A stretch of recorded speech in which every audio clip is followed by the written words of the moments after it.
Bonjour et bienvenue dans le podcast 3615 Kumquat, moi c'est Lucie et aujourd'hui une vidéo défi Punch Needle, c'est parti. Dans le monde du do-it-yourself, le peuple est représenté par deux groupes distincts mais d'égale importance. La couture, qui utilise du tissu, et le tricot, qui utilise de la laine. Voici leur histoire. Le Punch Needle, j'ai découvert ça il y a quelques années et ça m'intéressait vraiment, j'avais pris un kit comme ça. Voilà, son reflet. Où est-ce que j'avais acheté ça À Rouget et Play. À Rouget et Play et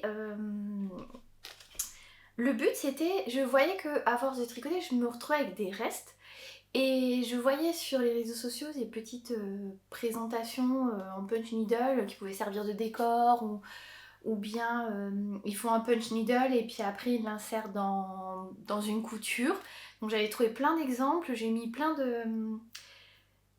j'ai fait plein d'enregistrements sur Instagram de choses qui me plaisent, de motifs qui me plaisent. Et là, comme j'ai fini la broderie, je vous ai montré. D'ailleurs, j'ai trouvé un petit cadre chez Cultura. Comme ça. Donc, je vais mettre la broderie là. Et je voulais tester le punch needle pour me dire je vais essayer de rentabiliser les restes en faisant autre chose que du tricot. Voilà, sans tricoter. Je vais me dire, mais oui, c'est ça, sans avoir à être tricoté. Donc pour ça, il faut un tambour et il faut une toile un peu spéciale.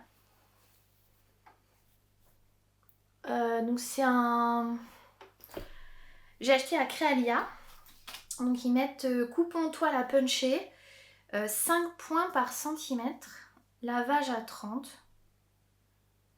repassage faible. Ah si, ça y est. Et voilà, elle fait 30 par 30 cm. Et là j'ai essayé de le mettre sur mon cadre, mais je ne l'ai pas mise au milieu. Mais j'ai envie de dire c'est pas vraiment grave parce que le but ça va être de faire un motif à peu près de cette taille là. J'aimerais vraiment que ça fasse à taille là parce que j'avais acheté le cadre en même temps que ça. Et le cadre c'est un cadre DMC. Un peu particulier parce qu'en fait c'est un cadre de décor. Donc il n'y a pas de... ça ne se visse pas, ça ne se resserre pas. C'est pour ça que j'ai eu un petit peu de souci à devoir retendre régulièrement ma première broderie parce que le tissu était plus fin. Alors là le tissu est un peu épais et voilà, j'aimerais qu'à la fin ça fasse cette taille là et qu'on puisse l'accrocher au mur. Donc on aurait peut-être des ronds, des carrés, après je verrai. Ce qu'il faudrait c'est que d'abord je vois avec Julien les différents modèles que lui, parce que j'avais montré un Totoro, il m'a dit il fait peur. C'est vrai que bon, il est pas très... Mais je me suis dit, il était simple comme motif pour débuter. Donc je lui montrais, est-ce que je pars sur quelque chose de figuratif? Est-ce que je pars sur quelque chose de plus simple, de géométrique et de me dire que c'est que des lignes et des courbes et qu'il n'y a pas un motif à suivre un peu particulier? Et puis je me suis dit, mais comment je fais? Parce que pour l'autre, il y avait l'hydrosoluble et je suivais le dessin sur l'hydrosoluble. Donc j'ai vu c'est Letty d'Albiz sur Instagram qui en fait le met à travers sa fenêtre et en transparence on voit le dessin derrière et elle reprend avec les stylos effaçables, les stylos friction, le motif et comme ça après elle suit le motif. Donc déjà le punch needle va recouvrir le motif, mais après un petit coup de fer à repasser et la chaleur fait disparaître le motif. Donc déjà je vais essayer de le replacer peut-être un peu plus au centre, ça sera mieux. Mais je voulais voir est-ce que je devais le repasser ou est-ce qu'en le tendant on n'avait plus trop les plis. Voilà. Et parce que comme je l'ai reçu plié, voilà on voit bien les marques. Peut-être que je passerai un coup de fer avant de faire le punch needle. Donc il faudrait d'abord que je choisisse le motif avec Julien. Ensuite que je fasse les tris dans mes restes, regarder si j'ai les couleurs qui correspondent. Est-ce que j'ai bien mis là? Ça m'a l'air pas trop mal là. Est-ce que j'ai les couleurs qui correspondent? Et me lancer et me lancer. On m'a dit que c'était pas aussi simple que ça en paraissait, parce que pour moi vraiment c'était... Je vais essayer de... Est-ce que je l'ai déjà ouvert? Non, je l'ai même pas déjà ouvert, mais en fait, pour moi c'est juste tu piques, tu ressors, tu piques, tu ressors. Mais apparemment il faut pas trop tirer parce qu'on risque de tout défaire ce qu'on a fait. Donc je vais voir, mais voilà, là c'était vraiment, parce que la broderie c'est à part, il faut vraiment que ça soit très fin, des fils très fins, voilà, des échevettes à 6 brins où on n'en prend que un à 6 brins, alors que là effectivement, et ben dans le kit j'ai 3 aiguilles différentes, donc j'espère pouvoir, les instructions sont au dos, mais voilà, j'espère pouvoir avoir plusieurs diamètres de fils possibles. Et donc jouer sur les épaisseurs, jouer sur... Ah bah voilà, j'ai ouvert. Là pareil, il y a des chiffres. Je sais pas trop comment ça se règle, il va falloir que j'apprenne. Là il y a un enfil aiguillé là. Et donc il y a des instructions à l'intérieur. Mais il n'y a pas les diamètres de fil. Ouais. Il y a des exemples de comment faire, etc. Ouais. J'avoue ne pas trop savoir quelle aiguille correspond à quoi, parce qu'il n'y a pas forcément écrit de chiffres non plus sur les aiguilles. Donc ça va être vraiment le petit test. J'espère revenir ce soir pour vous montrer un début. Là clairement je pense pas finir dans la journée parce que déjà je vous dis début de journée, mais il est assez tard. Très tard dans la fin de matinée, on va dire. Il est un peu 13h. J'ai mangé. Et le temps que je cherche des restes et que je vois non plutôt, qu'on choisisse le motif et qu'on trouve les restes qui vont avec. Et ensuite je me lancerai je vais regarder des petites vidéos YouTube. C'est vraiment bien ça par contre d'avoir YouTube pour avoir plein de petits tutos, de gens qui vous montrent. Parce que les réels c'est pas pratique. Les réels on peut pas faire pause. On peut pas les mettre au ralenti, on peut pas faire pause. Donc, souvent c'est un temps très court. Pareil les stories Instagram ou non pas les stories Instagram, les shorts sur YouTube, on peut pas dépasser 60 secondes, on peut pas dépasser 1 minute.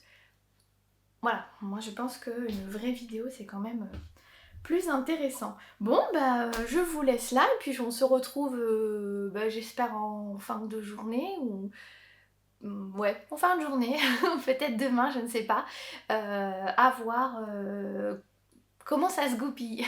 À tout à l'heure. On se retrouve en fin de journée pour que je vous montre le résultat. Avant de vous montrer, franchement, en regardant les vidéos Punch Needle, j'ai l'impression que c'était paf paf paf, c'était hyper simple et en fait, ça ne l'est pas. Donc j'ai pris un reste de fingering coloris bleu marine, c'était Atlantide je crois de Arcoiris. Enfin, ça faisait longtemps que je l'avais. J'avais fait le châle Wonder Woman à ma mère dedans. Et je m'étais dit, bon bah l'aiguille qui est sur la punch needle est un peu grosse, donc il y en a une qui est tombée.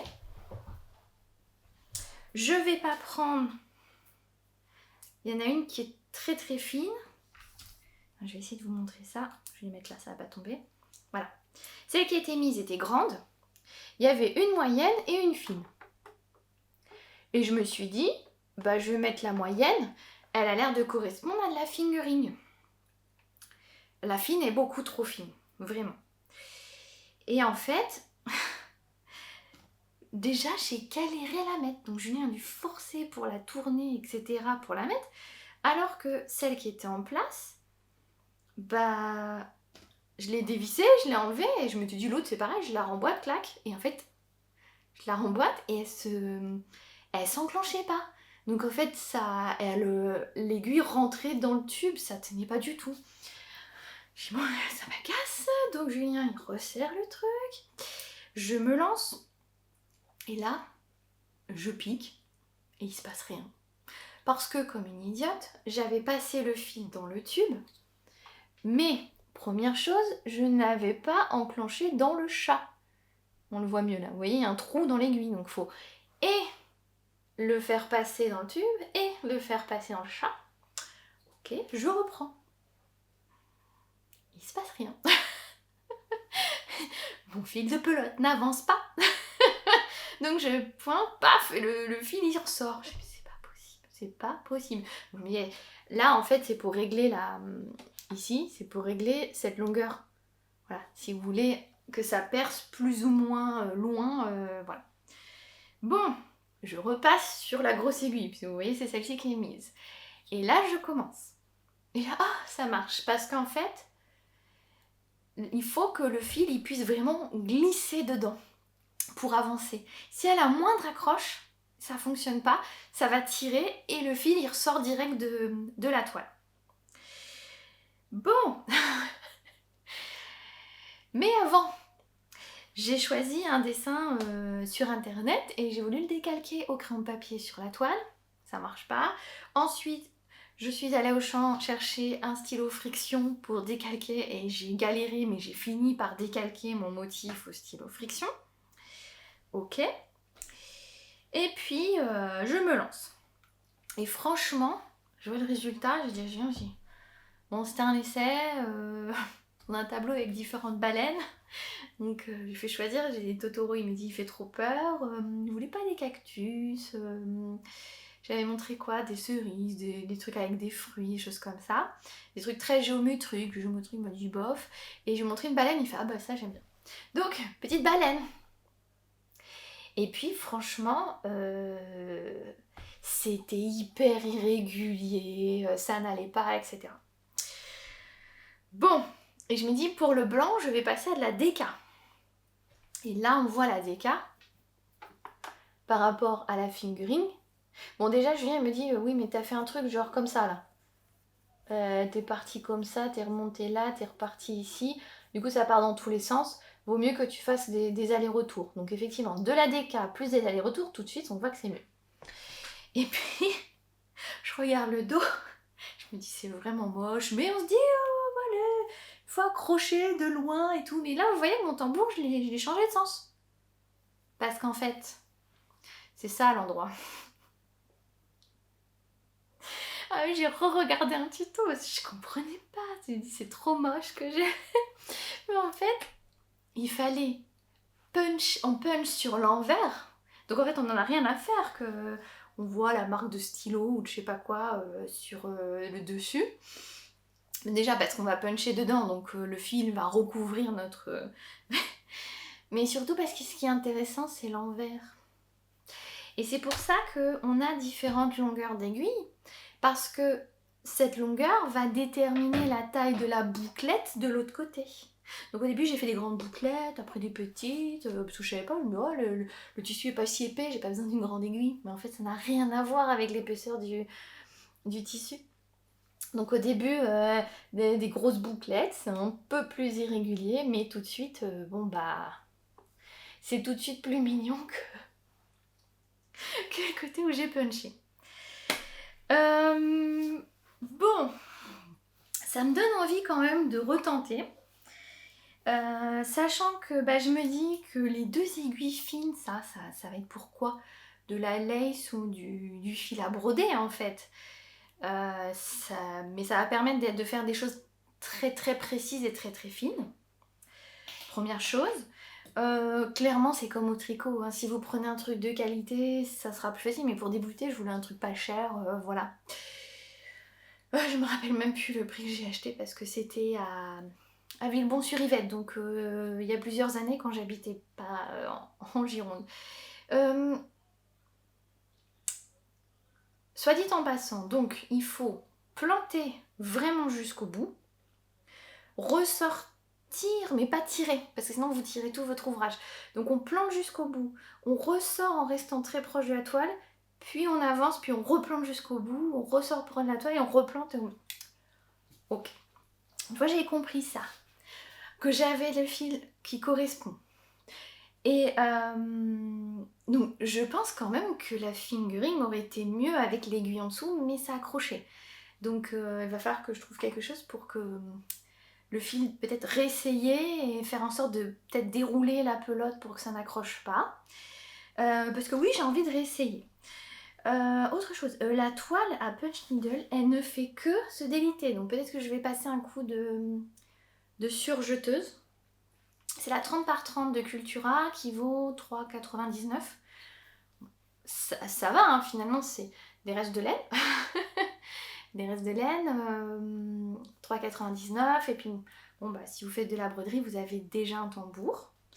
Reste à lui trouver du coup un cadre. Je sais pas si ce cadre-là, il sera assez grand. Peut-être, j'ai un sous-vert, il devrait être pile-pile. Pile-pile pour rentrer ma baleine. Ou alors je trouve un tambour et puis je laisse comme ça sur le tambour. Parce que le sous-vert, il risque d'écraser les... Peut-être pas d'accepter l'épaisseur de tissu. À voir. Bon, c'est quand même mignon là. Quand je le vois là, je me dis ah ouais quand même. Bon, il y a des petits ratés au début, mais ouf. Oui, je dis là, non mais on va pas accrocher ça sur notre mur. Même si c'était rigolo, hein, on avait l'impression qu'on avait colorié en laissant des blancs et tout, mais j'étais pas convaincue. Là c'est bon, on peut l'accrocher dans notre chambre, c'est mignon. Donc ce qu'il faudrait, c'est qu'une fois que j'aurai mis les 2 broderies en cadre, je vous fasse une photo du mur pour que vous compreniez un petit peu où part ma déco. Donc oui, j'ai mis du baleine avec du japonais, il n'y a pas de problème. Et j'ai oublié de vous dire un truc en intro, c'est qu'on a un sponsor dans cette vidéo quand même. Il s'agit de la boutique d'Agnès, qui est zone des Dumes à Langon et qui existe depuis 10 ans. Et pour les personnes habitant en France métropolitaine, elle va offrir, je vais mettre la photo ici, donc la propriétaire et puis les vendeuses, elles vont vous faire un petit cadeau. Et déjà, vous expliquer que c'est une boutique qui est vraiment très bien achalandée. Vous avez de quoi faire du tricot, de quoi faire la couture, de quoi faire de la broderie. Donc c'est pour ça que là, même si c'est un épisode défi punch needle, voilà, vous pouvez trouver pas la presque totalité. Je sais pas si elles ont des... J'aurais pas demandé si elles avaient des aiguilles à punch needle, mais il me semble que si, vous pouvez trouver tout ce qu'il faut là-bas pour réaliser l'ouvrage. Et elle vous offre donc 10 pelotes. Alors il me semble que c'est Elisio, c'est des pelotes de Katia Concept. Eliseo de Katia Concept avec donc 10 pelotes avec le magazine qui contient les patrons utilisant cette qualité de fil. Et